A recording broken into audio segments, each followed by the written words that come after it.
the leader in talk radio on the Internet, right here on K98Talk.com.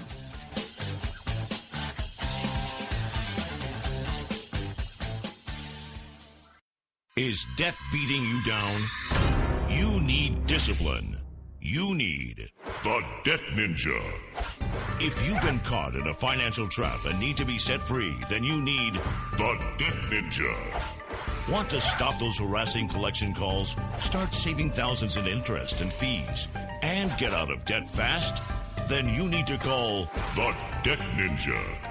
The Debt Ninja will find the best companies across the country that will help you consolidate all your bills into one easy payment, reduce your payments by 30 to 50%, and get you out of debt fast.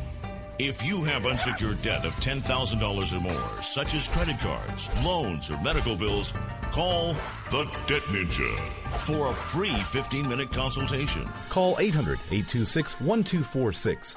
800-826-1246. That's 800-826-1246. Call today. The Debt Ninja.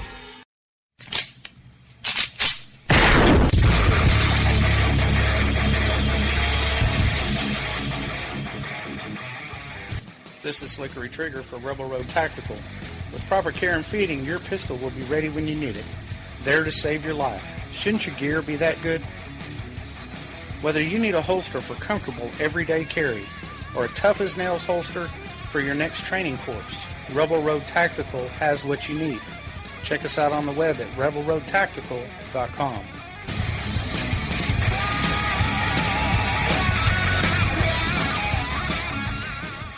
Tired of paying outrageous prices for Viagra? Well, we have great news for you. Now you can finally get Viagra at huge discounts. Healthy Man allows you to save up to $500 on Viagra. Why pay U.S. pharmacy prices of $15 per pill or more when you can get Viagra for less than $3 a pill? Call today and get 40 Viagra pills for only $99. This can cost as much as $600 at your local pharmacy. You can't afford not to call us. If you want Viagra at the lowest prices, never pay $15 a pill pharmacy prices again. Get Viagra for less than $3 a pill. Call 1-800-516-7602 today and save up to $500 and get 40 pills for just $99. Healthy Man is fast, easy, and affordable. Operators are waiting at 1-800-516-7602 to take your call right now. Call 1-800-516-7602. That's 1-800-516-7602. Again, 1-800-516-7602. In these uncertain economic times, you've got to do whatever you can to save money. One of our biggest expenses can be our cars, especially when unexpected repair bills hit. Not anymore. If you own a vehicle with less than 130,000 miles, is less than 12 years old, has a warranty about to expire, or even no warranty at all, you could stop paying for car repairs. Roadside assistance, towing, and rental coverage are all included. Don't wait for the next repair. Make one free call right now to see if you qualify. If your vehicle is less than 12 years old, has less than 130,000 miles, even if it's out of warranty, paying for car repairs can become a thing of the past. Call us right now and get your car protected before your next repair bill hits. Get protection and no more repair bills. Call 800-696-1030. Again, 800-696-1030. That's 800-696-1030. 800-696-1030.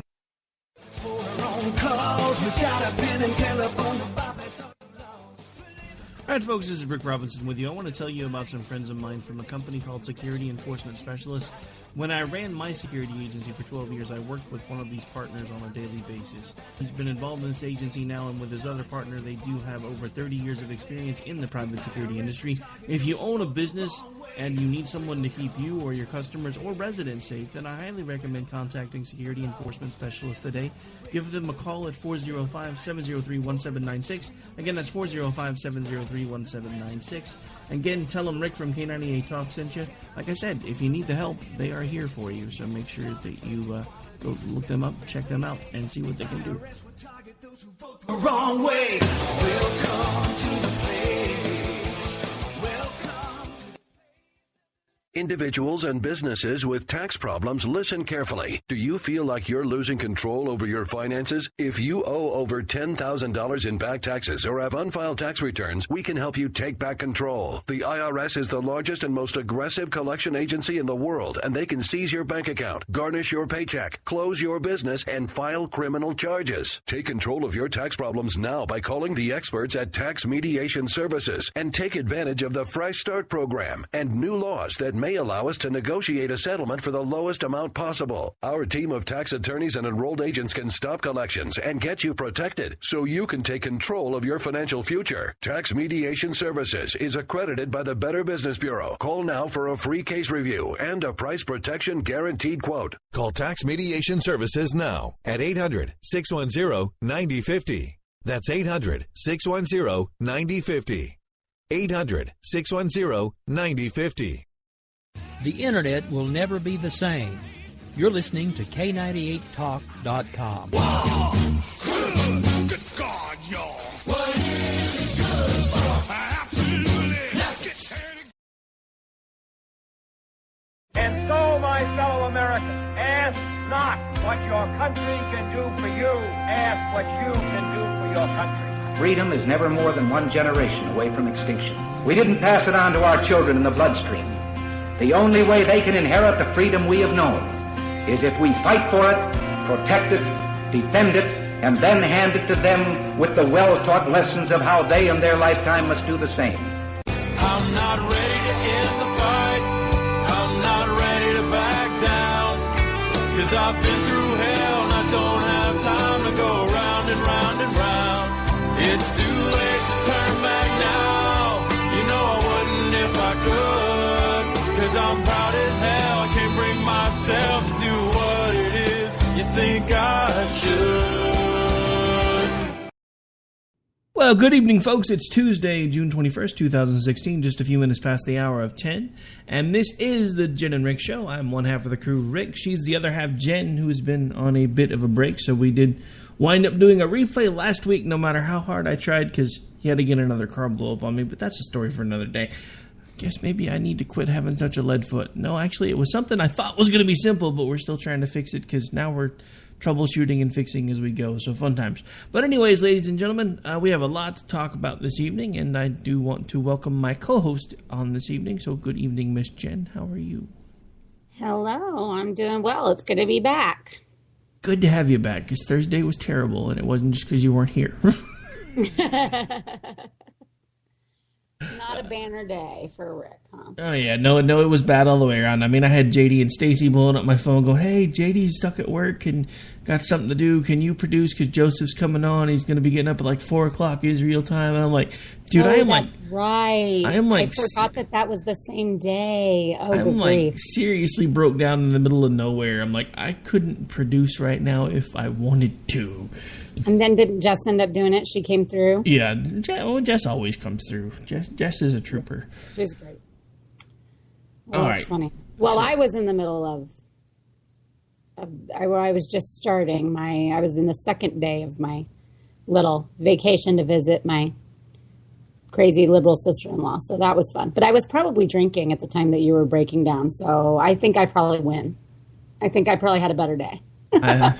Well, no, you definitely had a better day. I was drinking shortly after I broke down, if that helps.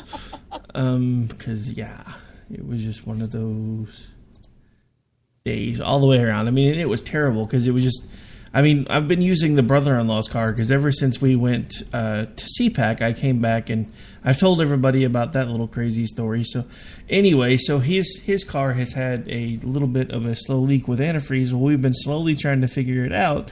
And I thought we had it tracked down to a hose, and it turns out it wasn't necessarily just the hose. There is this crazy little plastic piece in Ford Focuses that is kind of superfluous, but Ford, in their ultimate wisdom, has decided that they need a little overflow run with extra pipes and hoses connected to it that's not even technically attached to the radiator. So that winds up breaking, so we assumed that maybe that's where the leak was, so we got that fixed. That took maybe 20 minutes, so we were like, woohoo! Started the car back up. 10 minutes later, it was overheating again, so we figured out that obviously wasn't it. So we tested the thermostat. thermostat was failing. So that was about a half a day job, taking it apart, putting it back together with the help of my youngest son, who loves to take things apart. So that's really great for me because I hate it. At least unless it's like a computer or something. I don't like working on cars. But anyway, so we got that fixed, got it working, thought it was good, let it run for about 15-20 minutes to see what it was going to do. Still overheating, so now we're pretty sure it's the water pump. So by the time it's all said and done, I'll probably have replaced the entire coolant system on a car that's not even mine. You sound like the Peanuts teacher to me. Womp, womp, womp, womp, womp, womp, womp, womp, womp, womp. See, now you sound like my wife when she yells at me, because that's what I hear. I'm like, and car parts and hoses and stuff and things that happen. It's one of the ways in which I'm very much a girl. Like, I don't know anything about it. I can change a tire though, and I can can do some very basic maintenance for some things, but that's about it. Well, I mean, at least you can change the tire. That's good. Yeah, I figured I had been told how to a couple times, had witnessed it a couple times, but I really got tested one time and have been tested a couple times since. So always works out okay. It's never easy, but I'm little. I'm old and fat now, so I have roadside. I'm just saying. I have that too, but there was a couple times in which I don't remember why we couldn't get it, but anyways, whatever. That was those are stories to tell another time, but so things are crazy out there right now, huh? They've pretty much been stuck in permanent crazy mode for about 3-4 months now. It's like, yeah, it feels like it.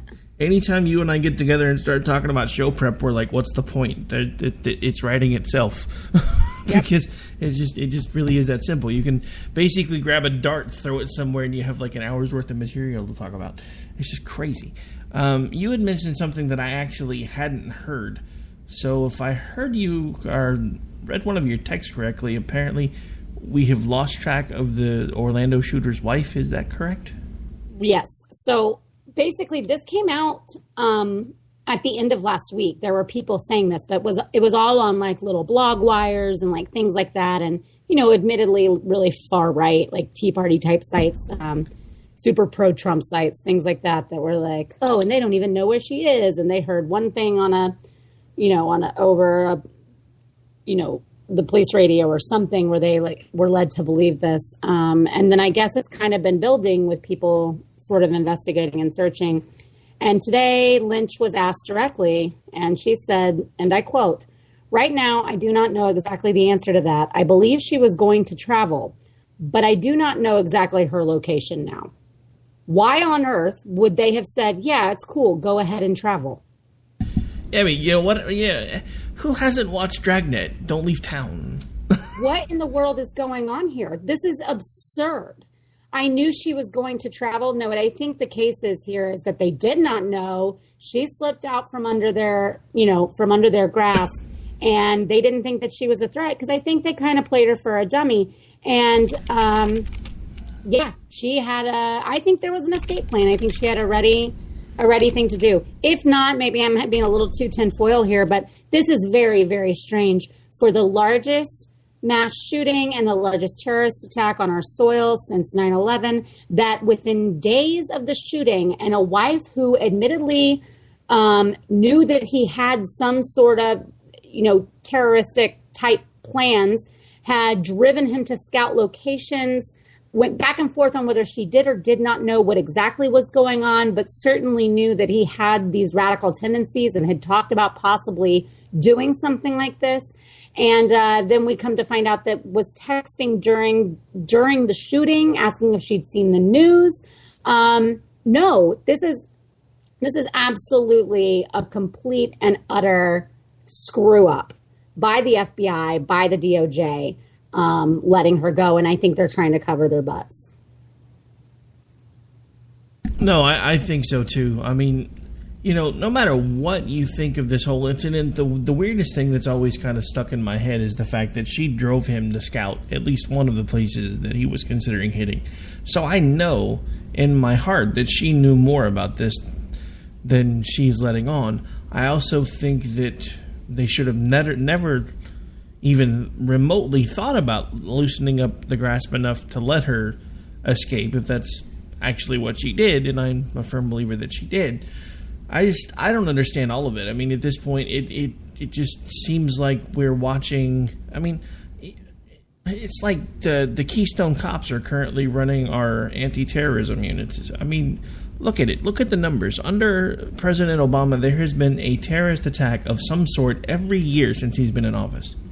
Every year. It's incredible. That's such a telling statement.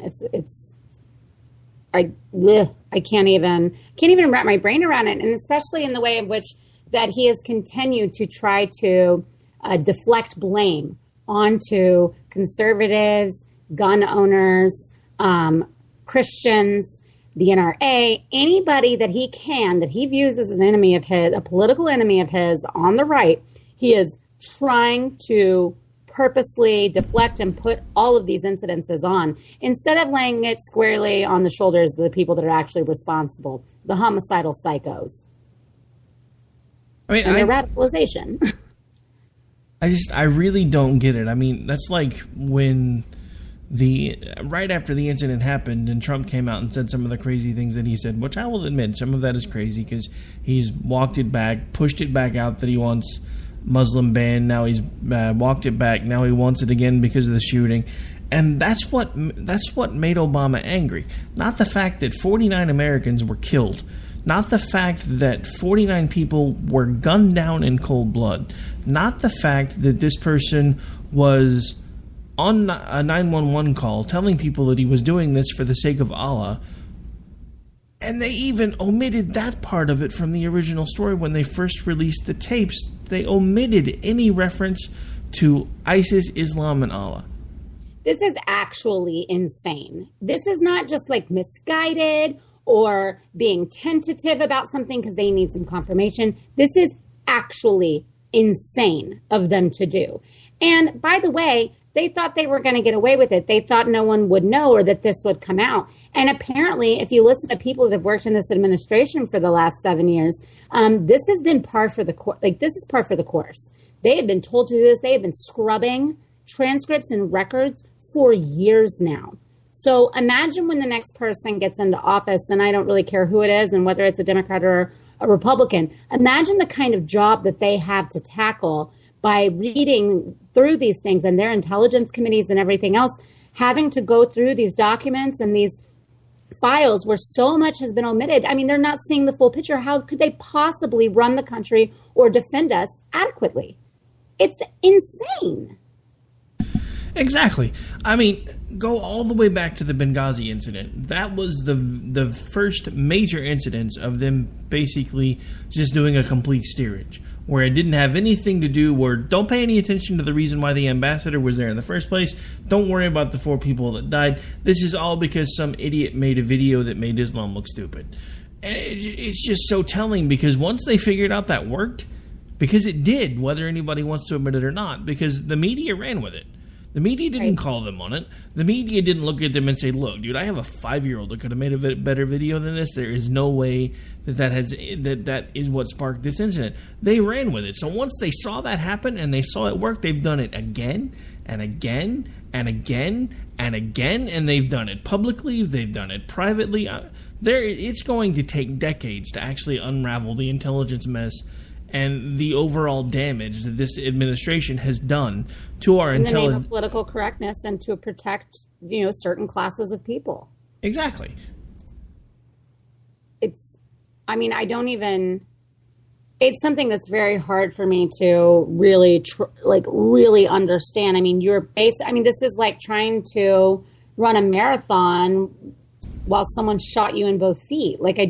How can we possibly fight these threats and do the things that we need to do, utilize our resources, if we're not allowed to, if the intelligence community that's involved is not even allowed to say what things are. And I find it really interesting that it's okay to admit all of this stuff, but I mean, they're really quick to label, anyone that steps out of line, commits a crime, whatever it is. Let's look at the Charleston shooter.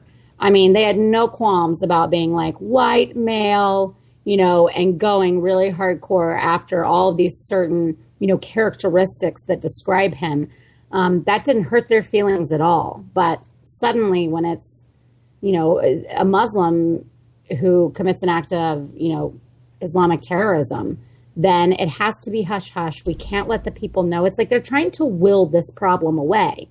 And that's assuming they're not outright complicit.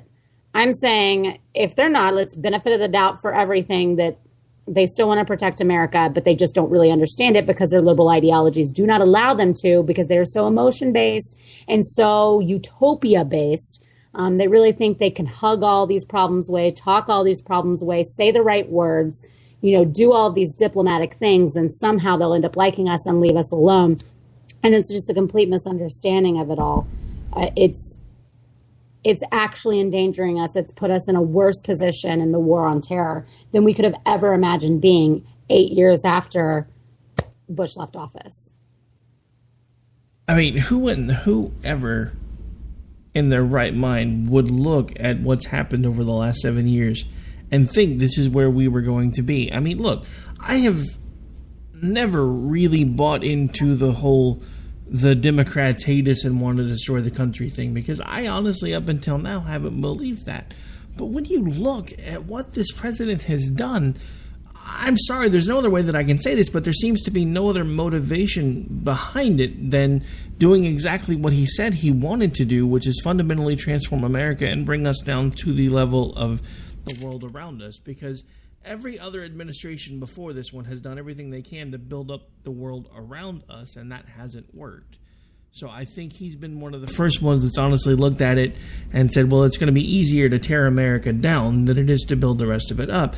And the scary thing is, not only is it working, they're watching him do it and they're reveling in it. I mean, look at all the things that have happened under his watch. We've had, now 7 terror attacks in 7 years. We've had our credit rating downgraded now a total of, I believe, 2 times. They may even be considering a third, last I heard. And there's but if you look at the left, they're touting this guy as the best president since Washington. Yeah, and it's really hard to watch. I think there is one thing that makes me believe that there is actually more to it with someone like Obama than, say, a Hillary, who I think truly is kind of, to steal a word from Slick in the chat room, who truly can be kind of sinister and, purposely undercutting. I do think Obama was a little bit of like head in the clouds, like, I know the best way. I'm so intellectual. I'm going to show everybody how, we don't have to do this or that in order to maintain this, the status quo in America. And I think he was dead wrong.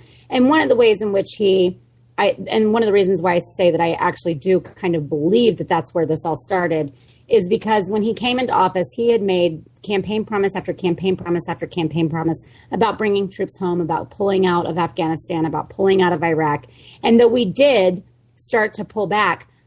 He then ended up, after getting some intelligence and getting in there, he pretty much, went back on every promise he made about that. Once he's actually in the office and getting the intelligence that's necessary to the president. And in fact, then ended up sending more troops back to Afghanistan at one point. But I think he did some things on principle because he was just going to do them. But there are some things like that he did that indicate that somewhere in there he has an affinity for the American people, wants to protect, the Western world. But it's really hard to see sometimes with the ways that he seems to undermine our freedoms and then also hand us over, basically on a platter to be slaughtered, it feels like. Yeah, I mean, I guess I should rephrase something a little bit, because I'm not quite so sure if a lot of this is coming from Obama or the people that Obama has chosen to surround himself with. Very true. I mean, because let's face it, he has some rather questionable folks that have his ear. Valerie Jarrett, for one. That woman is scary. I mean, Jarrett and Lynch together, I mean, this is like the dynamic duo from hell. I mean, like, what on earth are they doing, like, being at the top of this administration in the United States of America? It's frightening. I don't know. I mean, the whole thing with that incident is just completely driven me crazy. And the left's whole propensity again to say, well, it's the same thing that we started seeing when the whole climate change movement really took off. And all of a sudden you started seeing the way that they were writing stories that involved accidents with folks driving SUVs. All of a sudden, yes. It wasn't the driver of the SUV. The headline suddenly became SUV runs down 15 people in a crosswalk. And now every time they talk about an incident, no matter what weapon is there, it's automatically an AR-15. The AR-15 did it. The AR-15 did it. The AR-15 may not have even been there. AR-15 that is like mostly scary because of cosmetics, and that these idiots seriously think AR stands for assault rifle, as if there is an actual legal definition that classifies certain weapons. There isn't. It's absurd. They do zero research and write these articles and go on TV and speak with this authority, go down onto the House floor, the Senate floor, and act as if they know a dang thing about any of it, and they don't. I mean, if you go, what does AR-15 stand for? And they're like, assault rifle 15. And you're like, wrong, try again. Then where were assault rifle 1 through 14? 15, wrong, try again. Armalite, what is that? Well, that's the first company that ever made it. I mean, at least pretend to do the tiniest bit of research before you go spouting off. But they don't care, because their purpose is to influence the public and to put out as much as fast as they can, true or untrue, but usually untrue, because that's what they need in order to spin things their way and further their agenda and narrative.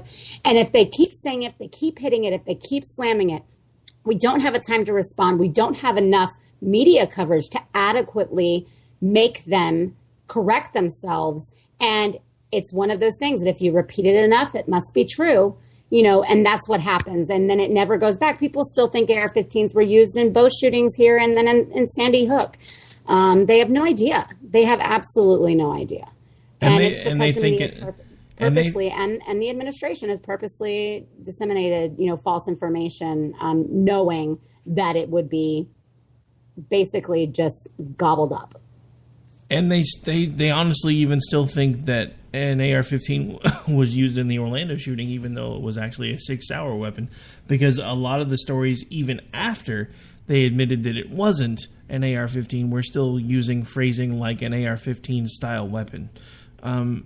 And that's where a lot of my issue comes into this, is when do we start holding people accountable for some of the things that they're reporting? I mean, I'm not talking... They're just completely intellectually dishonest, just 100%. And the reporters don't even hold the senators that come on, or the other government, any other government representative. Alan Grayson goes on live TV and says that an AR-15 shoots over 700 rounds a minute and is considered an automatic rifle. And not only, of course, I don't really expect that reporters to be able to just immediately, and I can't remember who it was. Was it Dana Bash? I don't remember. But I don't expect her to be able to automatically know offhand that that's untrue. That's not her skill set. That's not her expertise. But at no point did they go back and correct that.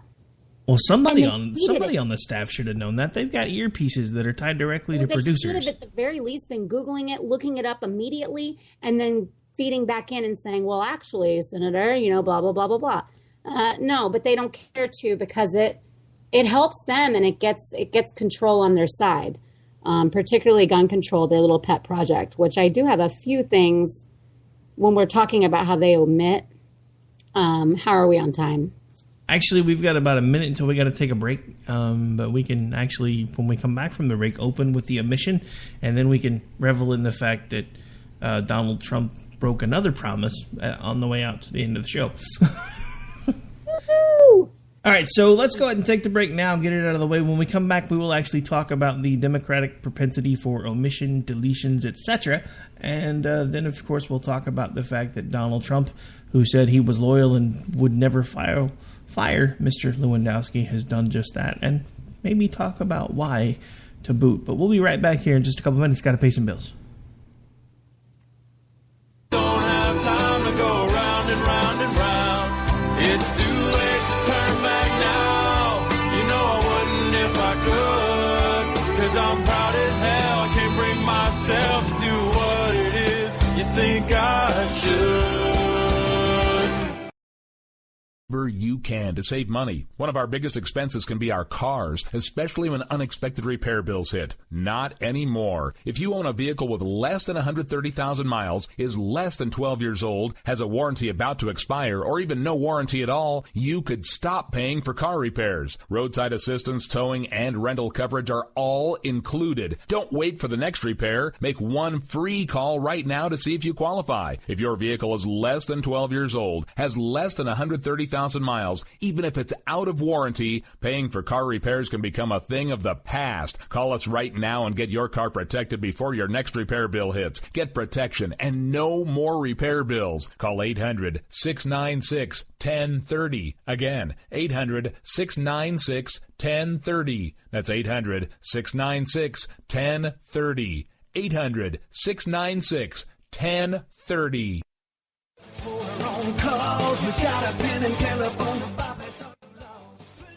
All right, folks, this is Rick Robinson with you. I want to tell you about some friends of mine from a company called Security Enforcement Specialists. When I ran my security agency for 12 years, I worked with one of these partners on a daily basis. He's been involved in this agency now, and with his other partner, they do have over 30 years of experience in the private security industry. If you own a business and you need someone to keep you or your customers or residents safe, then I highly recommend contacting Security Enforcement Specialists today. Give them a call at 405-703-1796. Again, that's 405-703-1796. Again, tell them Rick from K98 Talk sent you. Like I said, if you need the help, they are here for you. So make sure that you go look them up, check them out, and see what they can do. Wrong way. Welcome to the place. Welcome. Individuals and businesses with tax problems, listen carefully. Do you feel like you're losing control over your finances? If you owe over $10,000 in back taxes or have unfiled tax returns, we can help you take back control. The IRS is the largest and most aggressive collection agency in the world, and they can seize your bank account, garnish your paycheck, close your business, and file criminal charges. Take control of your tax problems now by calling the experts at Tax Mediation Services and take advantage of the Fresh Start program and new laws that may allow us to negotiate a settlement for the lowest amount possible. Our team of tax attorneys and enrolled agents can stop collections and get you protected so you can take control of your financial future. Tax Mediation Services is accredited by the Better Business Bureau. Call now for a free case review and a price protection guaranteed quote. Call Tax Mediation Services now at 800-610-9050. That's 800-610-9050. 800-610-9050. The Internet will never be the same. You're listening to K98Talk.com. Wow. Good God, y'all. What is it good for? Absolutely. If I could, because I'm proud as hell, I can't bring myself to do what it is you think I should. All right, folks, we are back. We are live. We're into the second half of the show. This is America Off the Rails presents the Jen and Rick Show, June 21st, 2016. And as promised, when we came back from the break, we're going to touch on the fact and discuss the fact that the Democratic Party as a whole lately seems to have a propensity for steering topics, deleting emails and omitting things that are necessary from important conversations. And I think since she's been doing such a bang-up job on it so far, I'm going to let my co-host actually take the reins on this one as well. So, yeah, I was telling Rick over the break that you can tell I haven't been allowed to really go on any sort of talk politics or go on conservative rants lately. I've been hosting or visiting uber liberal in-laws for the last month, so I'm kind of letting loose. Yeah, this is just a real common theme. I think that is getting more prevalent and even less. They're starting to hide it less. Like they're becoming more bold with their wishes to omit pretty much anything that they don't like. And I think it extends. There's the ones like what recently happened with the Justice Department and the administration and how they're going to frame the Orlando shooting. There's obviously Hillary deleting her emails. But I think it even goes so far as to just not just not say things that are inconvenient, not remind people of things that are happening, or not cover things that are happening that are inconvenient to whatever the current issue of the day is. And one of those examples is gun control. If they were really serious about gun control, why on earth, if this was like a pet thing of President Obama, and this is just America has to do something and we have to change, and that's what they really believed in their hearts, why on earth has he commuted more sentences for violent felons who are arrested on gun charges than any other president? Why on earth have the prosecutions of gun-related arrests dropped by about a third under his administration, and 42% in 2013 alone? They're not prosecuting them well. They're not even taking a good chunk of them. They're not even pursuing at all. They're just letting them fall off the table. And this is all federal charges. That's what I'm talking about. They literally put guns in the hands of criminals for Fast and the Furious. They've released Gitmo detainees and sent them back to who knows where to do whatever they want, and have access to weaponry and the ability to be, a part of their radicalized community. It's just really hard to take them seriously when they purposely try to bury, hide, or undercut things such as that and choose to blame law-abiding citizens, the NRA, the conservative Congress, or, the Republican Congress. And it all boils down to one thing. It's the same thing with Hillary. It's the same thing with the Orlando shooter. It's the same thing with even all of these criminals that he's commuted sentences for are not prosecuted. It's our fault, not theirs. It's the fault of law-abiding citizens because of what we support. So they cannot be held responsible for their actions. We must be held responsible for ours. And you even see it go through with things such as the affair with Monica Lewinsky. They made excuses for Clinton. They said it's not a big deal. We shouldn't judge him on that. It has nothing to do with the presidency. But they were extremely ready to point out any affair or anything like that going on the right and crucify them for it. So they tried to hide the crap with John Edwards. They tried to, and you can't help but think that the media is in cahoots with them on this. And we know that this is, to certain extents, true, that they are, because it's not just the administration that's omitting things. It's actually the liberal or the, biased media that's doing it as well. And it's disingenuous, it's intellectually dishonest, and it's absolutely purposeful. No, completely. And it is also, as you said, intellectually dishonest. And I think that's part of what's finally starting to blow up in their faces with this recent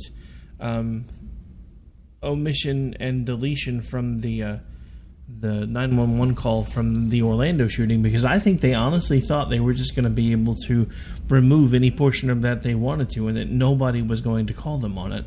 And they actually got called out on it so quickly that they released the full audio later in the day. And then, they had to. and then they tried to spin it as, this wasn't anything that they were trying to make it less about ISIS. It was more to try to make sure that he didn't get any more attention than he really deserves. And I'm thinking, you're saying this while it's still a part of the 24/7 news cycle, and while you guys are using his name to try to ram through any gun control that you think you might possibly be able to get. Look, I used to be in law enforcement. I used to do private security work. I understand that there needs to be certain restrictions in some instances about who can get a gun, how they get a gun, and why they get a gun. But let's quit trying to remove due process from the equation. Let's let the states decide how they want to do their background checks. If there's a state that just says, hey, it's constitutional, you should just be able to, as long as you're over 21, you can go buy a gun. As long as you don't have a felony, you can walk around, carry the thing all day long. We don't care. That should ultimately be the decision of the states. What I'm tired of is all of this federal government BS trying to see exactly how much they can take, how much control they can get, and this is just going to be another way that they can do it. One of the things that when we were talking during the break, I'd mentioned that I had a bit of a heated discussion with my co-host on Saturday, and that's because he was playing some of the audio from this junior Democratic senator that tried to do a filibuster over gun control. And the first thing that he said, or one of the first things in the clip that I heard, was him talking about how these same people that are not allowed to get on a plane can go buy a gun. And the first thing that ran through my head as soon as I heard that was, you idiot, there's no constitutional protection against flying, but there is about flying, but there is constitutional protection about being able to bear arms. And to me, that's where the difference is, because you see all these lefties going, well, if they can't get on a plane, they shouldn't be able to buy a gun. Well, you can be put on that list for sneezing the wrong way. You can be put on that list for having the same name as someone else. And once you're the main problem with these lists is that you're not notified that you're on it. There's no listed criteria for why you go on it. There's no appeals process to get all off of it. And it's almost impossible to correct or get yourself removed or even find out what put you on there in the first place. There is zero accountability. The government has to answer for nothing. And if we allow them to be able to do this and to strip us of due process and have nothing be accountable when it comes to these kinds of lists, these Democrats are going to run wild with it. Before you know it, it won't be 60,000 people on that list. It'll be 3, 4, 5, 8 million people on that list. And I guarantee you a majority of them will be NRA card-carrying members. Exactly. And I mean, and I think, and this is just to start steering towards the last topic because we're down to the last few minutes. I think one of the things that honestly astounded me, and I'm sure you were in the room, because at first when I heard him say this, my law enforcement instincts kicked in, and I was kind of like, well, maybe that's not such a terrible idea. And then I started thinking about all the things that we've been talking about tonight, about how easy it is to get put on that list and how hard it is to get taken off the list once you're on it, and nearly impossible unless you're the president, who can basically just wipe names off of it whenever he wants because he's already done it. But Trump actually was tweeting out about how he was going to meet with the NRA and try to find ways to help him make sure that people on the no-fly list weren't able to buy guns. And one of the first things that started coming out all over the place was the fact that even the Republican nominee at this point is trying to do away with due process when it comes to the right to bear arms. And if they're willing to do away with due process there, where else are they already thinking about doing away with due process? Well, right. But I mean, this isn't surprising coming from Trump. I mean, Trump also has expressed wanting to censor the free press. He's, this is really right on target with his authoritarianism. But I mean, I think that we can have some things like this, if it'll make some people sleep better at night. But they have to be able to go through everybody's constitutional rights as guaranteed by our federal government and our law. We can't, if there is going to be a list, you're going to be notified, you have 30 days to appeal. I mean, there has to be some structure to it.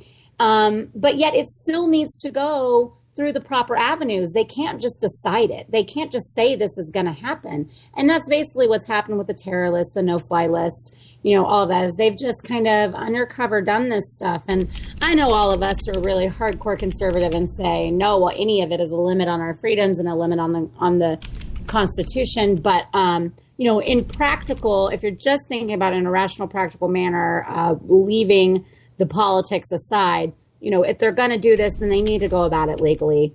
And it has to go through the right processes of our branches of government and not just be a dictated, just not be a dictated list, a dictated thing. They have to go through the appropriate avenues and make it all 100% legal and protecting the rights of our citizens. Oh, exactly. And that's actually one of the things that I said to Bryce on Saturday when he started talking about all this supposed common sense gun control stuff. I was like, look, I said, you just graduated from high school. You're already starting to try to run for public office because he's running for his local school board because nobody else wanted to do it. And that's what I told him. I said, look, if you want to make those type of changes, I don't have an issue with making those type of changes as long as you follow the process to make the changes and quit trying to ram things down people's throats sideways like this administration has been doing for the last 7 years. If you have a problem with the Second Amendment, then find a way to propose a change to the Constitution or find a way to get the laws passed that people actually have the ability to vote on those. And if they agree with them, fine. So look, I'm not trying to tell you that things are never going to change. What I'm trying to tell you is that as long as we have a government that continues to try to do everything they can to wrest as much control from us as possible, and we keep willingly giving it up, that is when I have a problem. But if they actually do it the right way, and the American populace comes together and says, I don't necessarily have an issue with maybe extending that whole time, even if you clear your background check, to 10 days instead of 2. I don't necessarily have an issue with maybe putting into place where if you've been diagnosed with certain types of mental disorders that are more of a permanent situation, that maybe we should look a little more closely before you're allowed to have access to a firearm. I know a lot of people that wouldn't necessarily have issues with that. It's the way this government is currently going about it that they have problems, because for every one good idea they have, they try to sneak 15 terrible ones in all at the same time. Oh, and beyond that, can we cut it out with the multi-law redundancy? So they keep trying to push bills through that contain things that are already present, they're already on the books, and I guess they think it bolsters it more. I mean, we can't even enforce the laws that we have. How is this new one supposed to be any different or any better? And as our friends suggested in the chat room, I mean, criminal's gonna criminal. They can get guns any way they want. Felons can get guns. Criminals underagers can get guns. It really doesn't matter what we do other than, pretty much a martial law confiscation situation, which would cause civil war and obviously not work out for the government. But it is so silly how they act like we have absolutely zero control, regulations, or protocol to follow when it comes to purchasing guns. It's laughable. It's so obvious they have no idea about it, the same way that they just think something looks scary, so it must be the worst gun on the planet. No, and I get it to a point, and I'll be one of the first ones that is usually the one screaming the loudest, because the thing with the government is if you give them an inch, they take 20 miles before you know what they've done. So I understand the hardcore stance of nobody's taking my guns and the whole Molem Leap thing and from my cold dead hands, etc. And I get all of that. But at the same time, and I understand that criminals are going to criminal, felons are going to find a way to get guns, but we can still find a way to do some common sense things to make it at least a little bit harder for the crazy folks to get a hold of them. I mean, because there literally are some states that don't do any background checks at all. And I understand 10th Amendment, but I'm just kind of thinking, maybe you should at least do something. But what do I know? Did you happen to catch this tweet by Ben Sass, which, I tend to really like. And Sass is sassy. All right, that's the best way to describe him on Twitter. But he said, someone had tweeted at him that said, what are you doing to help establish a mandatory waiting period for all gun purchases? And he responded, the same thing I'm doing to work for mandatory waiting period for the freedoms of speech, press, assembly, and religion. Nice. Made me laugh, made me smirk. And kind of goes to show you that when we get caught up with all of these little things and all the nuances of gun control or not controlling and the Second Amendment, at its base, when you look at it as plainly as that, as what he just said, and compared them to each other, they're supposed to basically be the same thing. They're supposed to carry equal weight by our Bill of Rights, by our Constitution, and guaranteeing our rights from our government. And obviously, this proves that we don't have those same restrictions on these other basic rights as enumerated in the Bill of Rights.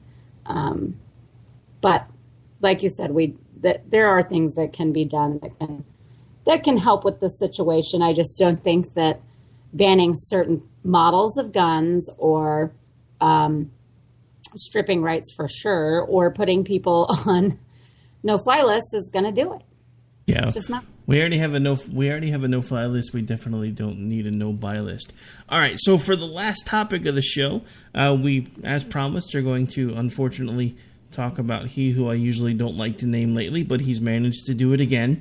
Does anybody remember when Mr. Corey Lewandowski was basically being lambasted and crucified in the press for assaulting a reporter, and Trump started talking about loyalty and how he would never fire Lewandowski because that's just not who he is, and he's a very, very loyal person?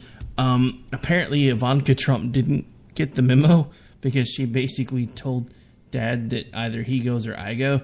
So guess what? Lewandowski's gone. So much for loyalty. Wait, so is that what has come out? Is actually the thing that they think it was Ivanka that didn't like him and didn't want him to be the campaign manager anymore? I have heard that from now 3 separate sources, some of which have been local here. The biggest issue apparently is that Mr. Lewandowski had been making some pretty big waves internally, and Ivanka had finally apparently sat down with that over the weekend and said, hey, at this point, either he goes or I go. So, I guess wanting to sleep with your daughter trumps loyalty? I don't know. Qué interesante. But yeah, so anyway, we actually have some interesting audio of Mr. Lewandowski actually the day of that he was terminated. Actually still talking about why he supports Trump and the fact that he doesn't really want to talk about why he was fired. I thought it would be an interesting thing to play for a minute. First, from your perspective, what happened? Why were you fired? I don't know. I don't know the answer to that, but what I know is what we've been able to achieve in this election cycle has been historic. You know, we had a candidate who in June of last year announced he was going to run for president with no elective office experience in a field of 16 other people in the race plus him, who's gone on to do something historic, which was get almost 14 million votes and fundamentally change the way people look at politics. And I'm proud to have been a small part of that. And, you know, running as the outsider of this campaign, which he has done, running against the corrupt Washington, D.C. establishment and political correctness has been something I've been proud to be a part of. Things change as a campaign evolves. And a general election campaign against a very well-funded, giant organization like the Clinton campaign is very different than running against those smaller primary state elections, even when it was a big day. So you think it was appropriate for Donald Trump to make the change and let you go? What I think is that the voters have a binary decision coming up on Election Day. They can either vote for Hillary Clinton and her liberal policies, or they can put someone in place who's actually going to change Washington. And I will do everything I can to make sure that the latter of those two happens, which means Donald Trump is elected president. If I can do that from inside the campaign, it's a privilege. If I can do that from outside the campaign, that's also a privilege. Just when I think you've said the stupidest thing ever, you keep talking. Sorry, that's pretty much how I felt about that entire clip. Translation, for those of you who fell asleep, because I almost did, I'm still Trump's bitch. Yeah. I mean, essentially, and I heard this live, and then I heard a few other things that he said here or there that were, quoted. And I was it was hard not to laugh and just almost feel sorry for him. Like, oh, you poor little puppy dog, still like begging for scraps. It was incredible. But, I would like to know, and I haven't had time to research this or look it up, how many presidential candidates as the, impending nominee of their party have changed campaign managers before the convention or going into the general election. That seems pretty brutal and pretty strange to me. I'm sure we could probably find an answer before Thursday. It probably wouldn't take long, but I really don't want to. But he says he doesn't know why. Get real. He knows why. Oh, dude, he knows why. I mean, come on. And beyond maybe the Ivanka thing or whatever else, like personal internal. I know that there was like some sort of screaming match with one of the Trump staffers at one time, just very recently that was like very public and she cried or something. There's just been some weird things that have gone on with him. But in addition to that, I mean, if Trump was really looking at the logistics, I mean, they basically are not even remotely involved in the swing and battleground states. They have no ground game, which is obviously they're going to need those in order to beat Hillary Clinton. There seems to be no money. They have not spent a single dollar on ad time in any of these areas that, she's just pounding him into the ground. And overall poll numbers and everything else are just going down, down, down, down, down. Dude, he's tanking. He's literally tanking. I saw the numbers the other day. I was like, holy crap. Actually, in a way that even surprised me, being completely against the guy. I seriously was starting to go, wow, they're going to carry this and he might actually have a chance against her. But it seems like the last week is in particular, it's just kind of imploded. A normal person would have been getting rid of that campaign manager for logistical reasons. I just don't trust that that's the reason why Donald Trump would do it. If he wouldn't do it in the past for various other things. But it's also indicative that, all those things that he says about hiring the best people, no, he doesn't. No, we've actually already again had failed positions with people that have not even been remotely able to live up to what it entailed. Yeah, I mean, we've already actually had him mention in audio that I don't think he realized was recorded, talking about the fact that as far as he's concerned, he'd rather always make sure that he's the smartest person in the room because it makes him feel more comfortable. Right. I don't know. The whole thing just, and maybe it's my tinfoil hat nature coming out again, but does the fact that it's just all of a sudden in a nosedive and all of a sudden they don't have any money and everybody's wondering where his money went, and there's all these stories coming out about how some of it he spent on himself and doing this, that, and the other.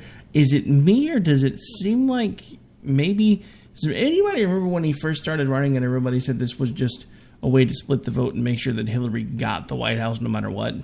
The fact that we went from watching a rock star to now somebody basically nosediving into the ground kind of makes me wonder if maybe those paranoid folks weren't too far from the truth. Yeah, I mean, it really does. I mean, there's so many things about this campaign and all the twists and turns that it's taken. I mean, this almost seems like legitimately like he is just begging for a way out, but in a way that it will not be on him. He can keep his ego intact and he can blame somebody else. It's like he is begging the RNC to unseat him at the convention. That way he can storm out in a huff, call them all crooks, liars, and losers. They stole this election from me. It was huge. Come out with his head up and say, they did this to me. I'm the victim. Otherwise, I would have won and they would have known it. And he gets out without, really losing any skin off his nose at this point. So, I mean, it just really does. It just seems like he's tanking it personally on purpose. And it's just another one of those things we've talked about in the past that I think this was an idea. He wanted to spark some fire. It's all about him. And he got a little out of control. He didn't realize his own ability to be that kind of that pitch seller that he's so used to doing in real estate and getting investors and able to do that and manipulate the American public. It's kind of frightening. The scariest thing is over about the last, I think it's been about 10 days, I have watched close friends who were diehard Trump supporters when he first started talking about all of a sudden saying a lot of the same things the Democrats were saying about gun control. And then they started remembering how he stood shoulder to shoulder with Lewandowski and said, I'll never fire this man, blah, blah, blah, blah, blah, too loyal. And then they watched him just be like, yep, nope, you're done, you're out. And they're like, what the hell? And they're coming to me now and they're like, I don't know how to say this to you, but I should have listened to you 6 months ago. I was like, yeah, you should have. Yeah. And then I've got the people on the totally other side that just don't know what else to do because this is the reality. This is what we have to live with. And they're just, they're the types that can't not vote Republican. So they're just going to suck it up and vote for him. And that's turning a little bit more into their constant defense of him, even though they're prefacing all of it with, I don't like it, but I don't like him, but, and going about it in that way, which then I'm starting to call BS and saying, are you actually getting caught up in it? Like, are you, you're still prefacing it like that with me qualifying it, but I think that maybe the things that you're saying, maybe you're starting to get a little eat up with him, especially now it's just him and Hillary. But I don't know. Either way, it's just a sad state of affairs, and it's kind of a frightening time with everything that's been going on with, world terror and our administration's complete failure to recognize it for what it is and address it at its source. Well, not to flash back to last night's show, but my guest Nicholas Sarwark actually pointed out that now is basically the perfect time to vote Libertarian, because if you're going to do something crazy, you might as well try a new brand. All right, at this point, folks, we are about out of time. As we do every closing of the show, my dear, why don't you remind folks where it is they can interact with you should they choose to do so? I am. You can find me J.R. Homestead on Facebook. Most often, you'll find me on Twitter at @JHomestead. And as always, check out misfitpolitics.weebly.com. All right, folks. Well, I'm out. I'll be live with you again tomorrow night on America Off the Rails. Don't forget, at 8 Eastern, 7 Central, the Conservative Curmudgeon Radio Show will actually have Dave Bray, former lead singer of... I can't think of their name all of a sudden. Yay, failure for me. Anyway, really good patriotic rock group. He's actually out on his own now. They're going to have some of his music and actually talk about that for I believe he's going to be on for at least a half an hour tomorrow, possibly longer. So make sure you tune in for that. And then actually we'll be back again Thursday night and doing this talking about Madison Rising, right? Yeah, Madison Rising. That was it. Thank you for bailing me out. That's as bad as last night. I started talking about Peterson and called him Adrian Peterson by mistake and didn't realize it until after I said it. I'm like, oh, I hope he's not listening. You're like, sorry, I live in Oklahoma. Well, yeah, I kind of did play it off a little bit. Peterson was kind of a big deal. I don't know if you heard. Actually, no, Nicholas actually caught it. He's like, it was funny because if you had been able to run that fast, he might have actually ran away with the election. And I was like, oh, so at least you knew who I was talking about when I screwed up, at least. All right, folks, we're out. We'll be back next Thursday. I'll be back with you live tomorrow night. And actually, tomorrow night we'll be doing the Hillary's email segment. I haven't done that in a couple of weeks, but I do have some new material for that. And we're still waiting on the man with 1,000 voices, Mr. Jason Wilkins, to get back to me with this latest Trump email that we have in the works. So hopefully we'll have that again soon. On that note, folks, we are out. Have a good night. Enjoy the rest of the week. And don't forget, tomorrow is hump day. So for those of you that have the Monday through Friday gig, we're about halfway done. I can't bring myself to do what it is you think I should.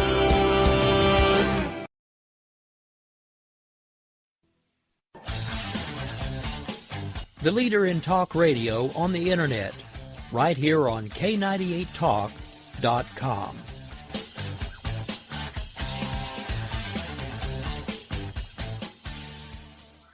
Is debt beating you down?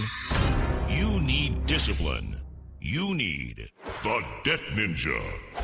If you've been caught in a financial trap and need to be set free, then you need the Debt Ninja.